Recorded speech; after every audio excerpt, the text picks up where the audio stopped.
Hey, we're Cosmo'S Midnight. And we're here chatting with Milky.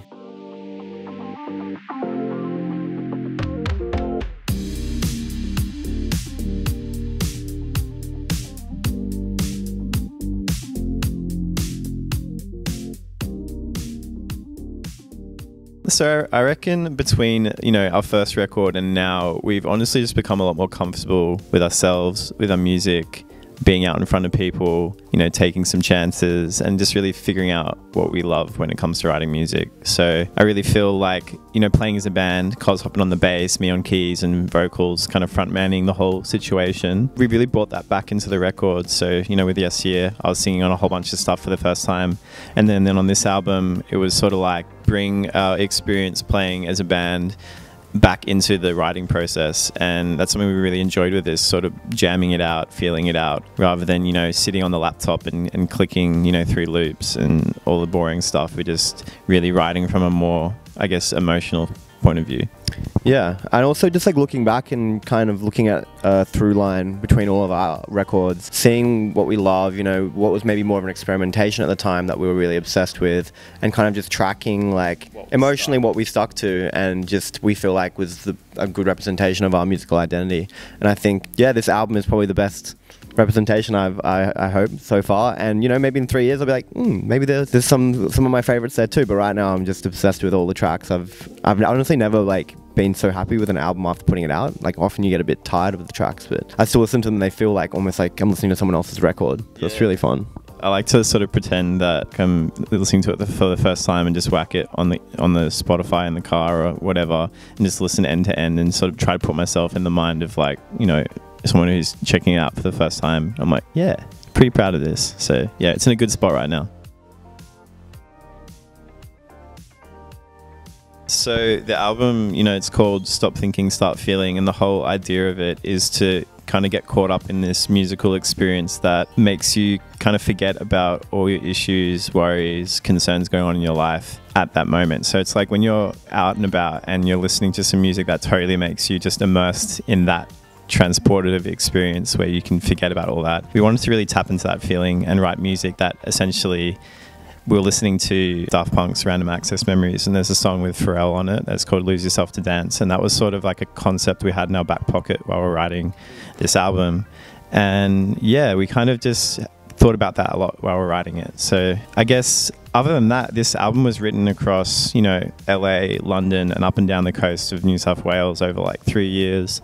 So we were really, it's kind of like a kaleidoscope of different moments of those past 3 years, and we've filtered it down through like our writing style. But yeah, more or less that's sort of what the album's about. Yeah, I'd also say another part of the album title is just us as musicians kind of trying to do more instinctive and felt writing rather than kind of really internally thinking, oh, what the hell are we trying to do with this album? Just kind of really responding to the music and not really working on anything beyond the point of when we've had that first eureka moment. So like we would never really sit there and just be like, maybe we can make this work if we keep going. It's like, no, let's just instinctively respond to music. And I think that the hope was that when we finished these songs, people would instinctively respond to the music as well, in a way that made sense. Yeah, that sort of freshness that we felt when we were feeling it, that carries over to the final record.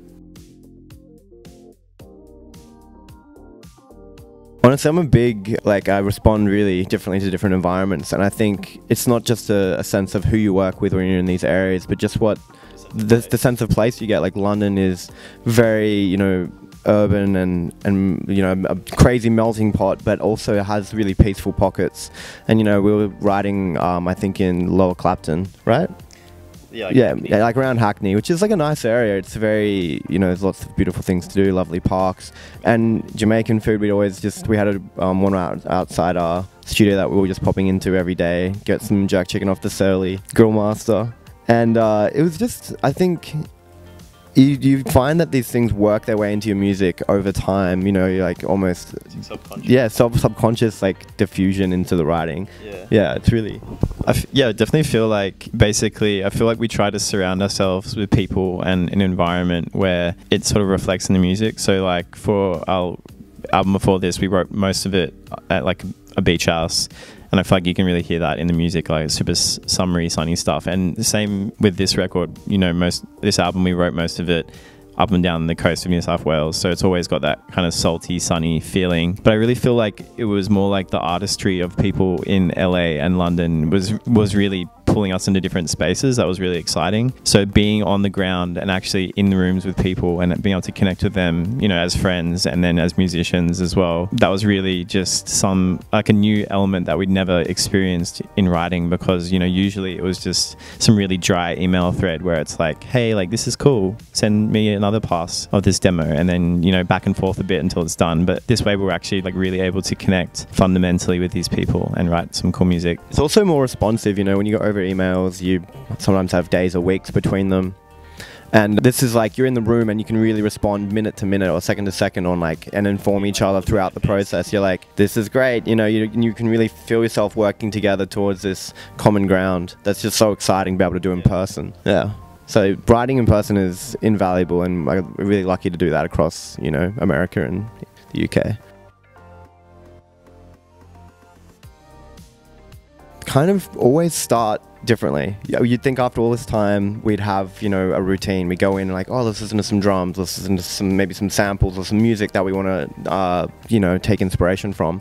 But we kind of just, it's like throwing, blank slate, and we go in and one of us, like, I'd never know who starts, me or Pat, like it just gets going, and then from there it's like the first point that you have, it just informs and it like snowballs out of control, you know. And it's just really lucky that we both have each other to kind of pick up where the other person leaves off. So I may go for like, you know, 10 minutes or 3 hours or whatever, and then I'll hit a wall and Pat will have not heard it, and he comes in like full of ideas because it's so fresh to him, and then he can go and inform it, and then I'll do it, and just bounce back and forth until it's kind of sounding really lush. And then from there we go and maybe reduce, you know. It's a really fun process, and it's never quite the same for any track. Yeah, I feel like for this record, I don't know whether to say record or album. I feel like everyone says record now because it's like different.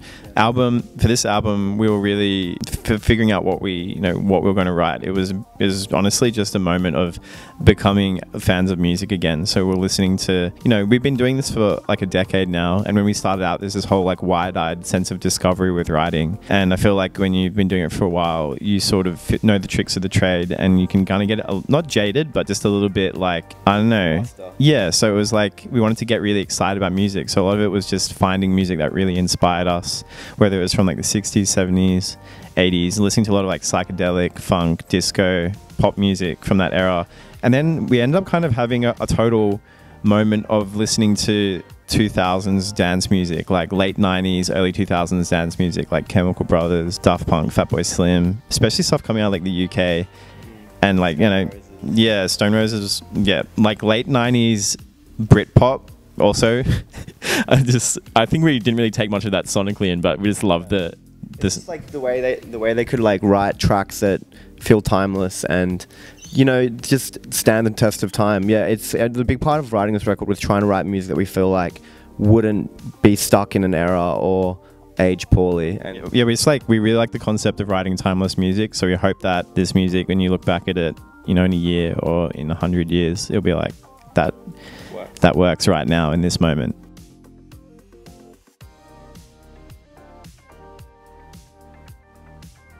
Well, this person like messaged on Instagram a few days ago. It was like, I'm in Vienna.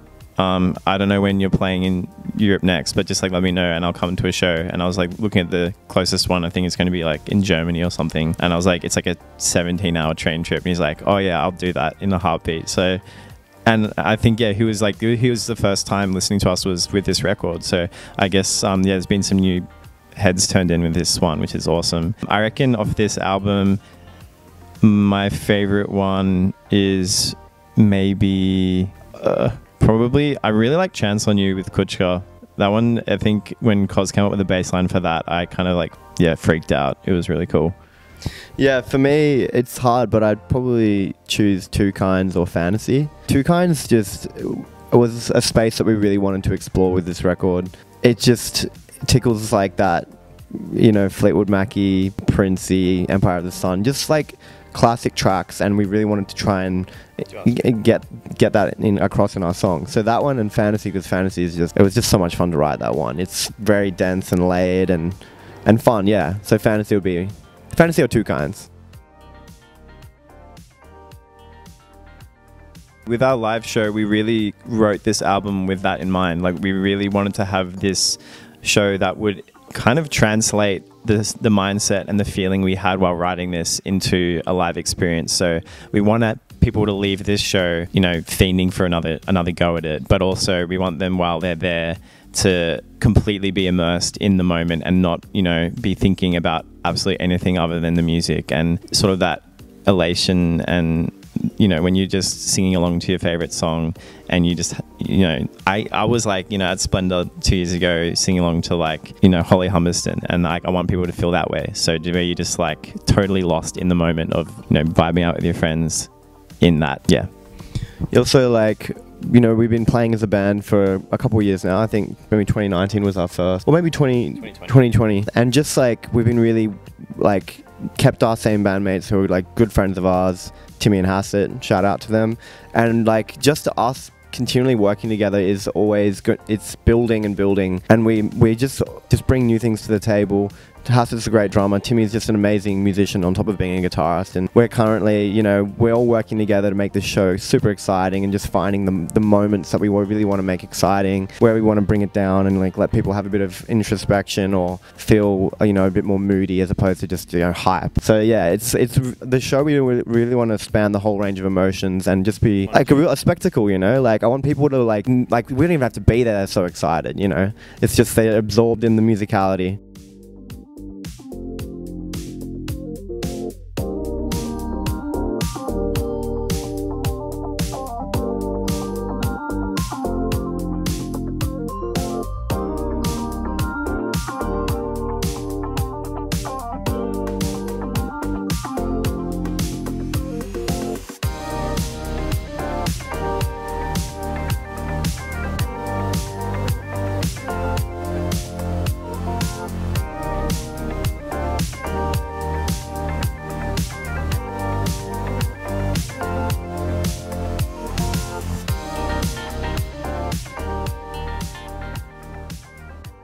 Nile Rodgers, Pharrell, Timbaland. Prince, right now, McGee, and I'd say Frank Ocean. Prince. Yeah. Michael Jackson. I'd say Sunflower by the Beach Boys. I really like Off the Wall by Michael Jackson. Just, I don't have to say anything. Yeah. Are You Looking Up by McGee? I would love to have had a whirl at Blade Runner. But Pirates of the Caribbean. We didn't have that growing up, so Miley Cyrus. Probably some Red Hot Chili Peppers song. I'm going to say probably Under the Bridge. Hey Ya by Outkast. I think it was Bag Raiders in like 2010. Yeah. I think I went to a basketball game called And One, and maybe Usher played. Yeah. Dude, no way. I can't remember. Yeah, first concert. I think it was... Wiggles. Yeah, the Wiggles at Petersham Town Hall. I just went to Arca at the Opera House. It was amazing. I wish I went to that. I really love Solange. This is like Seat at the Table tour show at the Opera House. Is insane. Spice Girl. Yeah, I don't really like the Backstreet Boys as much. Spice Girl. Yeah, they had more like... Spice. Like the Spice Girls were Spice Girls all the time. Yeah. Daggy Spice. I don't have it. I'm a pretty plain Jane. There you go. No spice. Mayonnaise. It's not to keep like harking on about the Opera House, but that was an amazing show and an opportunity to play. I think one of the most beautiful venues in the world, because we had an interview recently that was like, where would you love to play? Anywhere in the world. And I was like, I feel like we've really ticked off one of the big ones with the Opera House, which was amazing. Yeah, we would love to play Opera House one day, and then we got invited to do that in 2020, and that was insane, doing 2 shows there. But I really feel like the first show with that we ever played with people sang along to our music, which I think was way back. I think it was either Splendor or Falls Fest, and yeah, it was like, oh my god, people who actually know our music, and it was like a real, this might be something we can do for like, you know, a bit longer. Yeah. So yeah, it was a real eye opener. That was really awesome and gratifying. I know Cosmo'S. Cos does this song called I think it's called So True. Like it's Spandau Ballet. Yeah, True by Spandau Ballet. I do Blink 182. I Miss You. I'd like to see this group Lord Echo do a cover in our songs. They're a New Zealand group that do amazing kind of Lord Echo reggae covers of disco songs. That's what they do. Since they're kind of like on a streak, I would like to see Royal Otis cover something of ours, because clearly they can do any genre. I got to like have something that goes the full 6 minutes. So probably some like extended trance song. I can't think of a name off the top of my head. Oh yeah, Robert Miles' Children. That's an absolute belter.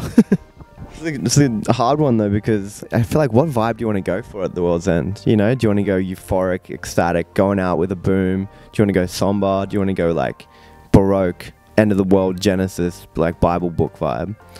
But yeah, I don't know. I'm trying to stretch it out a little bit before we play some ambient. Yeah, music for airports, music for the end of the world. Brian Eno. Yeah. Whoa. I think Pharrell.